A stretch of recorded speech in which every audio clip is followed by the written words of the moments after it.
Today I'm joined by Stevie Grieve, who's over in Finland, but he started his journey off in Scotland. Stevie, welcome to the show.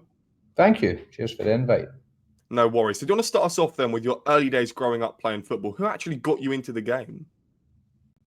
Well, I grew up in Scotland, so it's kind of every kind of back garden or street where I grew up, you would see kids just playing football, whether it was at the park. I grew up in Perth, so I grew up in an area called Craigie. I stayed there until I was young, and then moved to a different area. But it was just, all the other kids in the street played football, and then eventually joined teams and community programs and those sorts of things. So my start was just like a normal 5-6-year-old playing in the street with his friends and playing at school and stuff like that. So I never really played for an organised team until I was about 14. So it was more just playing in the street with my friends and enjoying the game that way. Well, from what I could see from the outside looking in, your journey seems quite unique, but you never really got into, I suppose, 11 aside. From what I can understand, you played quite a lot of futsal. Is that correct? Yeah, I played 11 aside. Like I was playing adult football when I was 14. I played with my dad's team at amateur level when I was quite young. I didn't play too many games, but I played some adult games when I was 14, 15, 16. And I decided kind of at 18 just to focus on coaching. So I had played quite a lot of 11 aside, but I preferred playing futsal. Smaller spaces, more technical. Suits my game a little bit more. I'm a luxury player, I suppose you could say. So playing futsal was a little bit more my style. At 16, you got into the coaching realm. You decided that would be the route that you wanted to go down. What was your first experience into that coaching circle? Yeah, I was coaching futsal and just teaching kids how to do tricks. And I probably had like a knack for being able to explain how to do things. And then one of the guys who also worked there, he was the head coach of the local community kind of coaching company. So Stevie.Mccreedy got me into coaching, and I started off kind of coaching badminton in a town 20 miles away. I would go to the sessions with him, and I think at the start as a coach, it's not about what sessions you do, it's kind of how to control the group and how to make the session flow from the start to the end, and how to kind of build a program over maybe 12 weeks. So I learned a lot about that at the start before I was taking football sessions as kind of Steve's assistant for maybe the first year of my coaching, and then I became kind of the lead coach when I was 17. You decided to move to India, which is no easy feat to go ahead and move to the other side of the world. What made you want to move out away from Scotland and where you were? Like from going to Scotland, I went to America first, and then I came back, and then I'd been in Switzerland for nearly 2 years. And then there was an opportunity came up because I'd written some books, and Baichung Bhutia Football Schools was like a growing residential program in India, or it's now got residential centres. At the time, that was the idea. And Anurag came to Switzerland to visit me in Lausanne.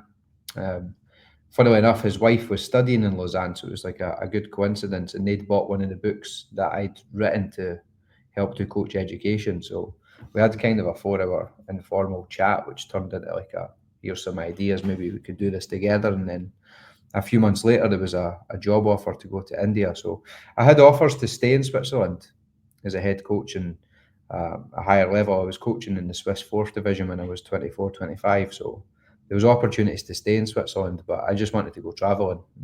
I never ever thought I'd be the head coach of a proper football team at one point. So I just thought, let's take the experience to go travelling. And me and my girlfriend at the time, is now my wife, we both went. And what was it like to be in Switzerland? Obviously not at the highest tier, but the 4th or 5th tier is where you want to definitely start out. What was that whole environment like? How would you compare it to where you are now? It was a laugh. It was a good laugh. You can test out ideas because people don't know any better. You don't know any better.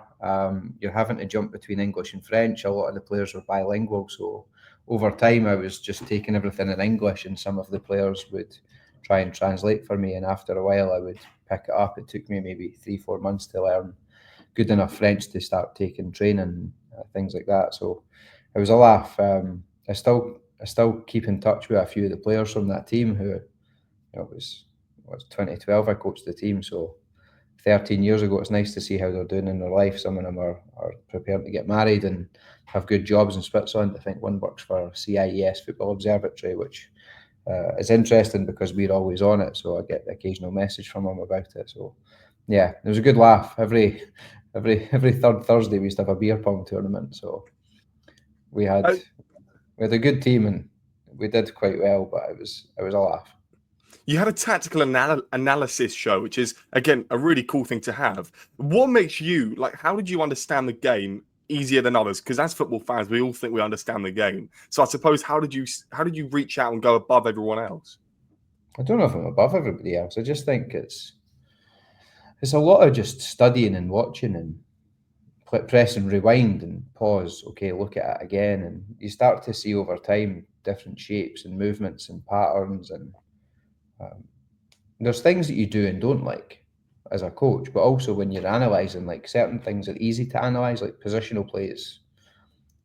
Stand here, stand between these two guys, make these runs, like a 3-2-4-1 positional play system is like the easiest thing to analyse because everybody's got their own zones. Whereas like Bielsa style football is a little bit more difficult and complex because there's more rotational systems to it and different like horizontal and vertical positioning. So I think it's more just studying and watching different types of football. Like I grew up as an Arsenal fan when Wenger was the coach and the game was more fluid. Where you watch now, the games are more fixed positionally. So it depends on what you like, but it's more just studying literally hundreds of teams and watching hundreds of games. I remember when I started working for World Class Coaching, I would have probably 3 or 4 articles a week, and then also writing books, which meant studying lots of teams and systems to try and write, which in hindsight were terrible books, but you write them for your own learning at the time. So it's more just figuring out, how to analyze teams and games and what's important and what are things you can rely on and what are things that just happen within the context of a game. This might be a really stupid question, but I was having this conversation the other day and I was trying to work out. So this is sort of jumping to where you are now. Obviously, there's positives and negatives to every job, as you sort of touched upon there. But what is the boring part of being a manager? Is there paperwork involved that perhaps we don't see as fans? I don't know if there's any like boring parts to it. I think I watch a lot of things with other head coaches and they say it's all consuming and it takes up all your life and you're always thinking about it.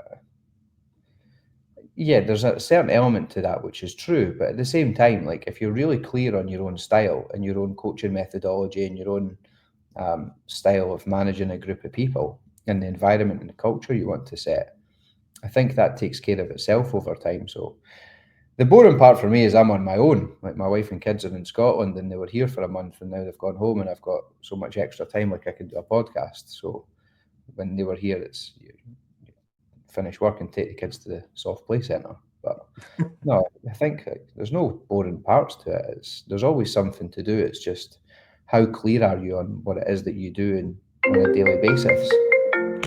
2 seconds. I'm going to turn it off on the board. This is the thing about being the head coach. You get phone calls from players during the day. I'll just text them. I'll phone you back. So you called India a really formative experience. What do you think you learned when you were over there? I think that the world is just such a harsh place. Like we're really lucky that we were born where we were born, and you're not growing up in like a total third world area where there's no sanitation, there's no access to clean water, there's no kind of social security system where, if you're struggling, there's some sort of support network. You go to India and it's like these guys they're fighting to find their way into some sort of decent employment to get their life settled so that they can have a job and push forward in their life. And you're driving around Delhi and you see like families of, without exaggerating, like families of 8, 6 kids, a mum and a dad, and the kids are like performing acts on the side of the road so that you'll give them money, but if you give them money, it's going to somebody else. It's not necessarily going to the family, so you can give them fruit and the kids will eat it. And you've got these kids where I remember we had one wee boy called Mohammed Kaif, I think his name was. I think he was one of the best young players in India. Like at 13, he was just technically very good, unbelievable defender, so strong. And he would turn up like 2 minutes before training. And you're like, how's he got there? He's ran for basically 45 minutes to get there. So physically, he was a joke, but he wasn't the only one doing that. You have these scholarship kids doing it. And On the other side of the coin, you've got these incredibly rich kids who are getting dropped off by their driver, having gone to private school all day, and you see the two sides of life there. It's just like you grow up with no understanding of how bad it could possibly be, depending on where you grow up. And you're sometimes, I think, if you're from Britain, how can somebody possibly think like that or act like that? And then you go to India, and there's stuff you would see that you would never tolerate in a Western society, but that's just their culture, and you have to understand that different cultures or different perceptions of life and different perceptions of how you act and behave are formed by where you grew up and the experiences around you. So you take yourself so far out of your comfort zone that you have to understand how they think and how they act is formed by where they're from, and not necessarily what you think is right. So there's so many things that you just take for granted in a Western life that you would never get in India. So yeah, it's really formative. Like, it's some of the things you see, you just want to help people. You don't really, of course, you want to help all the kids have a good career and make them push on and try and get into Europe. But for some of them, it's about teaching them life skills so they can get a good job when they're 18 and provide for their family who don't have any skills or are illiterate and these sorts of things. So yeah, it'd probably give you some perspective on life more than anything. Canada came up in 2016. How did that move come about for you? Because obviously, at the time, you were probably settling down in India after being there for quite a while. But was it the right time to move, do you think, to Canada?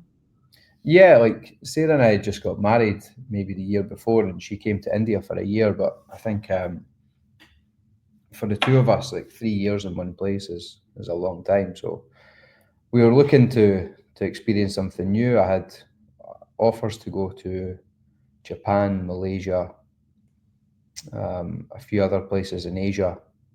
I had an offer to coach a team in the Maldives. Oh, Yeah, there was lots of like funny offers and opportunities on one side of it. And Kevin McGreskin, who now works for FIFA, he was like the technical director of the Bahamas at the time. He wanted me to go and coach in the Bahamas, like with the national teams.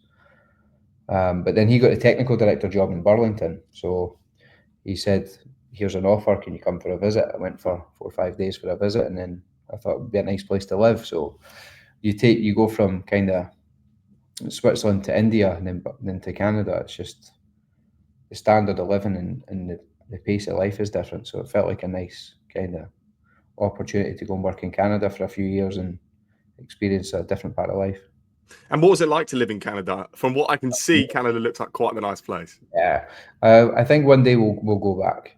I always say that. I think one day we'll move back to kind of the Toronto area and maybe buy a house, but that's probably where the way house prices are. It's probably a long time away. Maybe I have to go and coach Toronto in MLS or something like that. But yeah, I'd love to go back. It feels like home, and probably always will do.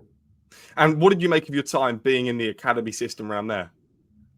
It's just different because the pay to play system is enforced, so not always the best players are available. It's whoever can pay between kind of 4,000 and 6,000 Canadian dollars a year. So it's not everybody can afford it. Like on my salary when I was the kind of director of coaching type role, if I had 2 kids, I wouldn't have been able to afford it. It's difficult. So you have to understand that you're working with the players that can be there, and you're giving them 3 days a week in a game, and you've got to try and help get them into whatever level it is that they've got. Like I was coaching, I had 2 teams, or I had different teams at different points over the 3 years, but typically I would have 2 teams because you were always short of coaches, but while doing the coach education and managing the rest of the program. So it's enjoyable. Like the kids are like Canadian kids are so mature. You can have like proper conversations with them, and they can give you some perspective on life, and they've always got an ambition, is what I found. You ask a Scottish kid and you get a lot of I don't knows.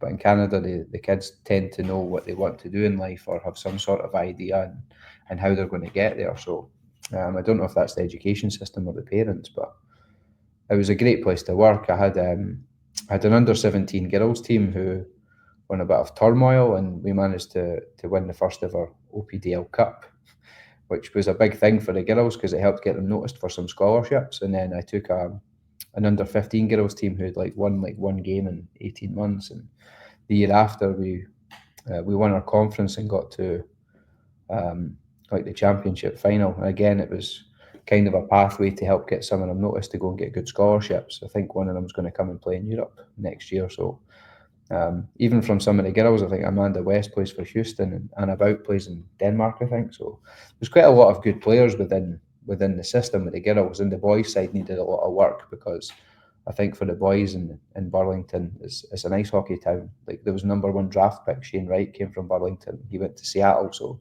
it's more of a nice hockey town for the boys, but it's a football town for the girls. So yeah, great place to work and great people, and I think one day we'll probably go back. So when you're in that pay-to-play system, does that necessarily mean that the facilities are perhaps a bit better than the normal, like, privatized company?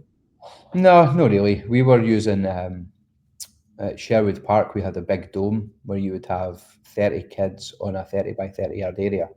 So we would split it up into 4 quarters and do station work basically to try and get as much technical reps and space as you could use to try and maximize 60 kids in this big space of 230 by 30 yard areas, because that's what we had. And then the rest of the year, they'd just be playing on like council run grass pitches, which some of them were like tatty fields. They weren't in great condition. So some of them were baseball fields halfway through it. Some of them are American football pitches with lines all over it. So it's, yeah, even though it's pay to play, you're basically paying for facilities, coaches, membership fees, all those things rolled into one, and then that's where the price comes from. The clubs don't actually make a huge amount of money. You would always hear of the parents asking, "Oh, can we get a breakdown and an itemised menu of what we're paying for here?" And it's like, well, no, really. But your profit margin on maybe a player that's paying $2,000 is maybe $200. You might make 10% or 5% on them. So yeah, it's not as lucrative as people would believe with the prices that are involved. But that's also just price of coaches and membership fees and all those sort of things. The opponent and analyst role came up next. Oh, such a tongue twister, but that came up next. You went back to Scotland for that. Yeah. But for maybe in the fans' perspective, this role is actually a really important role.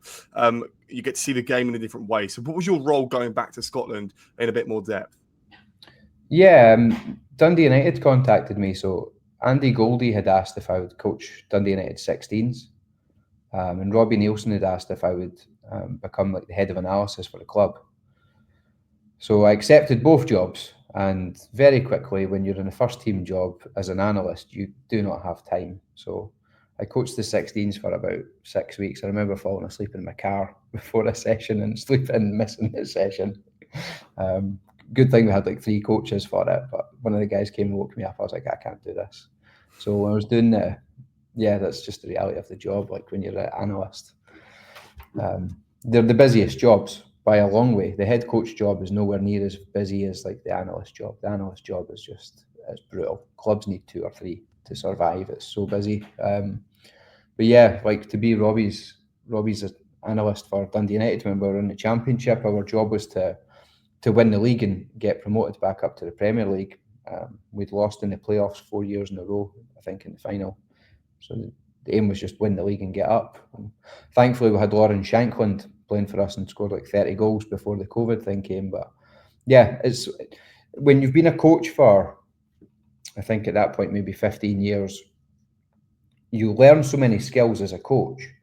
And as like a director of coaching or technical director, all those things, you learn different skills along the way. But one of the things that is really difficult to do is understand how to create like a pre-match narrative or a pre-match presentation, or how do you do post-match, and how do you build the narrative over the week with things that you want to see from the team and how you develop it. And I think Robbie's high level at that. He would build these really good presentations of what do we want to show in terms of stopping the opponent, what do we want to show in terms of hurting the opponent. My job would be to analyse them and show strengths and weaknesses within all phases, as you would normally do, and what the key players would be, and build the PDFs that we would send to the players so they could study the opponent and that sort of stuff. But it was a really formative year for me working with Robbie, particularly, and Gordon Forrest, who's now in China. So Lee McCulloch was also there, Neil Alexander. So a lot of guys with a lot of experience of playing for Scotland and high-level teams in Scotland. So it was a really important year for me, but also to have experience working with actual professional footballers who demanded some help occasionally, rather than working with youth level players, what I had done for the 10 years before. St Johnstone, so you decided to stay in Scotland, then you joined St Johnstone for about a year as the head of scouting, which again is quite an interesting role. You get to really influence who comes in and out, I guess. So what was that role like for you? How often were you out looking at these games in person? Well, when I was at Dundee United, I was able to, I can do data analysis. So I was translating data and using Tableau, and we hired Ashwin Raman and James Mont and a few other people, and we built a really good recruitment department. So as that was happening over my 2 years at United, I thought, I'm going to go down the head of recruitment, sporting director kind of route, because again, like I said before, it's really difficult for somebody with my background to break in as a head coach. There's other ways to do it, but head coach is one of those really difficult jobs to find. So I thought if I could be head of recruitment, I could go and be sporting director somewhere else. St Johnstone were looking for a head of recruitment and kind of said, look, if you weren't at Dundee United, we would hire you. So there was kind of this vague feeling of I would join them. And I didn't want to do analysis anymore for Dundee United. It was just too much work. So when I went to St Johnstone, we knew we were going to sell Ali McCann. We knew it'd sell Jason Kerr. It was like the team had just won 2 cups and qualified for Europe. So the players are in demand. And we got to kind of the playoff round of the Conference League. So it was a busy window. And you know, at some point you're going to lose your best players. You need to find a way to replace them. And even the January window was really stressful also. And then I left not long after it because I'll not go into too much detail, but everybody has to be aligned on the same thing. If you're a head coach, a sport director, head of recruitment, everybody has to be aligned on the same goals, the same processes, the same working methodology, how you recruit players, what are the consistencies within the operations. And it's really hard to get that in a club. And the ones who do it are always really successful. So yeah, sometimes it's just you go to a club and it doesn't work out for whatever reason. And you know, you learn from it. That's the main thing. So it was a good experience. It's the team I support. So the team stayed up, and you know, Theo Bair eventually moved to Motherwell and got sold for $2 million. So some of the stuff we did was just, you know, we had good processes, but not always enacted in the right way across multiple levels. So it's just part of the game. It's not easy to get every transfer right, and it's not easy to get every process right, and it's a learning experience, particularly when it's your first job. You joined a very peculiar club in Forest Green. Who is it? The only vegan club, or is it vegetarian? I think it's vegan, right? It's very vegan. I remember there was a lot of problems. I'll be honest, there was a lot of problems. I remember a heated debate about the type of cheese which was on pasta after training, and I thought, of all the problems we've got, the type of cheese on the pasta is not high on my priority list. But it was vegan cheese, but because it melted too good, it couldn't possibly be vegan cheese. And I was just like, what are we doing, man? What are we doing, man, is a constant phrase I was saying to myself on a daily basis. Like, what are we doing? Yeah, difficult 6 months. Also, driving 9 hours there and back twice a week was horrendous. I don't think I'm an expert on vegan food or anything like that, but surely as a player, if you wanted to get the right nutrients, you shouldn't be on a vegan diet like they are at Forest Green. There's a lot of vegan athletes. I was vegan for 6 months. I felt better for it, if I'm being completely honest, but I'm also not a professional athlete. So some guys are vegan and swear by it, whether it's different sports. So yeah, I think each to their own. Everybody's got their own dietary preferences. It's not for me to interfere in that. So you were the head of scouting there. That was sort of a similar role as to what you were doing in Scotland, right? No, it's like head of performance and recruitment. So it's basically a fancy way of saying director of football. But we were trying to implement a B team model because there was nothing coming through from the academy, and the jump from the 18s to League One or League Two was just too big.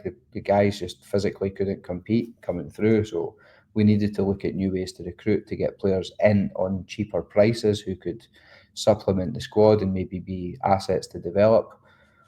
Within the squad was nowhere near League One level at the time. You know, it had been built in a way where if they survive, it's a bit of a miracle. I think Ian Birchnell was doing a decent job in the circumstances he was given, and eventually he was fired like 3 days before the end of the transfer window. When we'd built a team he was pretty happy to work with, and then we changed everything we did, and it just became, really difficult. It's just like when it's the director of football job, it's not just the recruitment you have to take care of. You're having to build the scouting department. You're looking at the academy. You're looking at the women's team.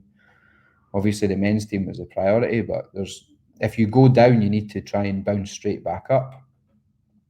Part of my thinking of building the team in the manner we did was like, this team's got a chance to stay up, but if they don't and you keep this team together, they'll win League Two quite easily and come straight back up again. But I think a lot of that work is thrown out the window pretty quickly. And then they had 2 relegations in a row and are still in the National League. So if you don't get things right at operational level, it doesn't work on the pitch. If it's a mess at the top end of the club, you see it on the training pitch and you see it on the match day. So again, sometimes when you go into these clubs, you don't know what the problems that you're going to inherit are.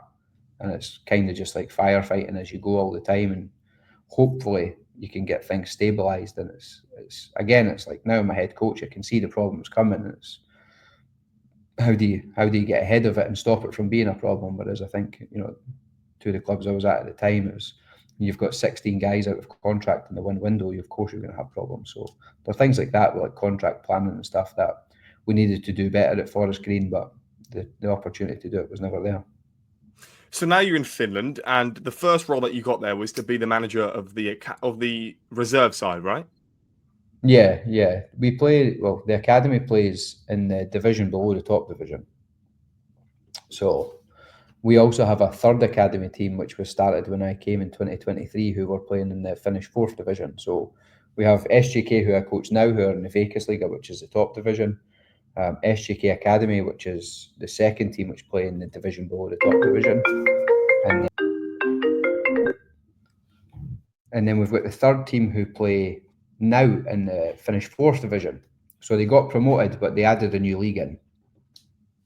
So when they added a new league in, they made it so that you would go first, like Veikkausliiga, Ukkoisliiga, Ukkinen, which is now the 3rd division, and Kakinen, which is now the 4th division. So there's a good system where players can play Kakinen and then go up to Ukkoisliiga, then come up to the first team. So we've got now, I think, in the first team, between my team from 2 years ago, between the second team and the third team, I think there's now 12 in the first team that have moved up through the system. So hopefully we'll get 2 or 3 more by the end of the season and a couple more for next year. So it's a really good system. I think there's a lot of clubs now in Finland trying to copy what we do by trying to get the second team as high up through the system as possible. HJK are doing it this year. They're doing really well.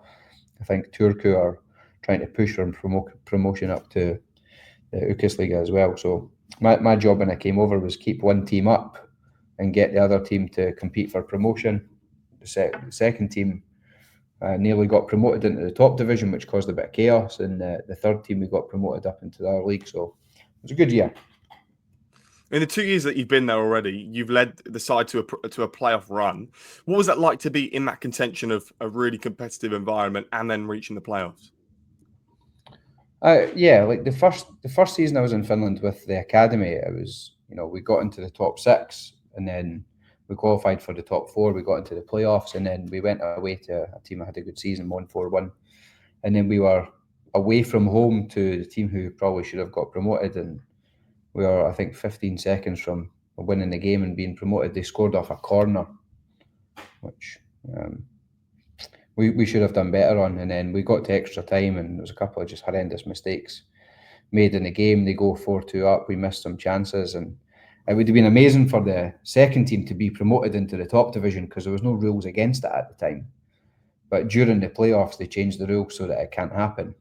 So we changed the structure of Finnish football that year. And then this year, or last year, sorry, when we qualified for Europe, it was always just pushing to try and qualify for Europe and do as well as we could. And thankfully, when we finished 4th, we got to the European playoff final, and Haka had to go through, I think they went through 2 or 3 rounds. They went to extra time in every round. And then when they played us, they had to play kind of 4, 5, 6 games, I think, before they played us. And you could see there was fatigue in the team.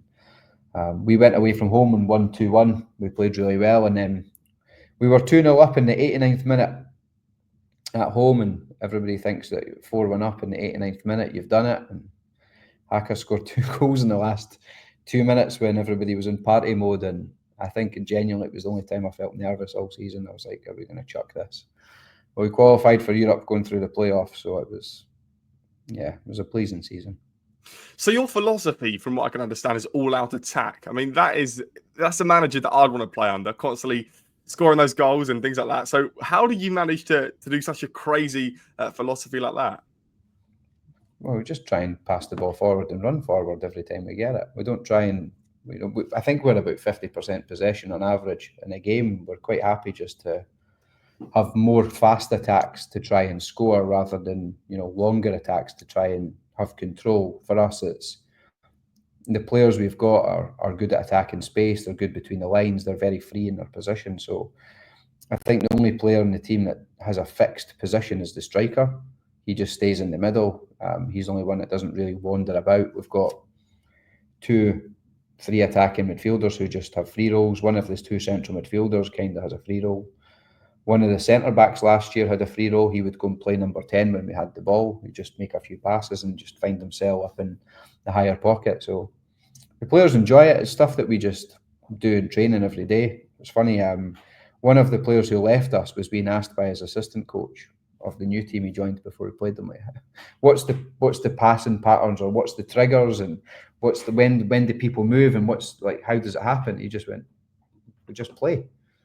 So it's not like it's triggered based on this pass and this run. It's play within the game and find space and play small combinations. And yeah, it's enjoyable to watch. Yesterday we won 4-0 and we'd scored 2 excellent team goals and one which was offside, which was, I don't know if it's offside to be honest, but it's just a really good team goal where we cut through teams really fast. We don't try and hold on to the ball a lot unless we're just managing the game. But yeah, all out attack, high press, man to man, chase teams all over the pitch. We've got a wee bit better defensively. The team's the 3rd youngest team in the world. The average age is 22, so it's they're a good group to work with. They enjoy how we play, and it's like what you said. If you're playing all out attack and your job's to score, then of course you're gonna have a good time. So if you were let's say you were the manager of Burnley, right? And they are tipped to go down somewhere down the line this year, whether they finish at the bottom or near the bottom. So if you were the manager of Burnley, would you go in and still implement that all-out attack? Or are you doing this all-out attack based on the players that you have around you? Partly because that's what I believe in, but also it's contextual. Like if I coached, for example, Mariehamn in our league, I wouldn't be as offensive as this team is. But at the same time, I'd be more offensive than they currently are. But I would probably lose a lot of games and get fired. So, if you're coaching like Burnley in the Premier League, you have to be solid. You're going to have to find a way to create chances. Having the ball for extended periods of time is one way to stop conceding and have control. But also, if you're a team with like a lower talent level, you want to get the ball forward quickly and into space more. So again, your recruitment's going to be built around quick transitions, and when you have the ball in open play, can you get players that are able to navigate small spaces and get shots off? So I think it's contextualized towards the players that we've got, but also it's just fundamentally what I believe in. I think football's a spectator sport. Fans don't want to come and watch you passing the ball left and right in a back 5 for 90 minutes and playing for a 1-0. Nobody wants to see that. It's boring. And I think what's wrong with a lot in modern football is that teams are so passive, worried about conceding chances, worried about like conceding shots. If every player was amazing, they would score every shot, but they don't. It's your conversion rate in a good team's like 16%, and in bad teams it's 8-9% because the finishing is not as good. So you're going to have to create chances. You're going to have to go in the attack all the time. For me, it's you work with the players you've got and find a way to make it work. But again, irrespective of what group of players I'm working with, I'm always going to find a way to make us an offensive team first, and then have the defensive base rather than say we're going to defend first. For me, it's not in my personality to be defensive first. So we're going to attack and we're going to try and score goals, and then we'll deal with the problems later. Steve, the last thing from me would be in your current season, because obviously I know that it's a bit different to over here in England. But what are you looking for in the last couple of weeks of the season? What do you really want to achieve come the final day? We've got 2 games left before the split. We've already qualified for the top 6. We're, I think, 12 points ahead of the team behind us. We're 6 points off top. So there's a bit of it's competitive at the top of the league. 6 points between the top 5 is really good. I don't want to jinx it, but I would say we've got 5th wrapped up because we're 12 points ahead of the team who are behind us. So, I think what we want is just to be competitive and try and go into the last 2 games with the possibility to, be within the top 3. And that would put us in the European hunt, which is where we want to be. And then after the split comes with 2 games to go, we've got 10 games left against all the top teams. So, and those we'll just treat them like cup ties, 2-legged cup ties, and try and get 3 points at home and don't lose away. So, and then if we get to the points target that we've set, then we should finish in the top 3 and qualify for Europe. That's the objective. Well, Stevie, I really appreciate you joining me today. Thank you very much, and all the best for the final games of the season. Cheers, Jamie.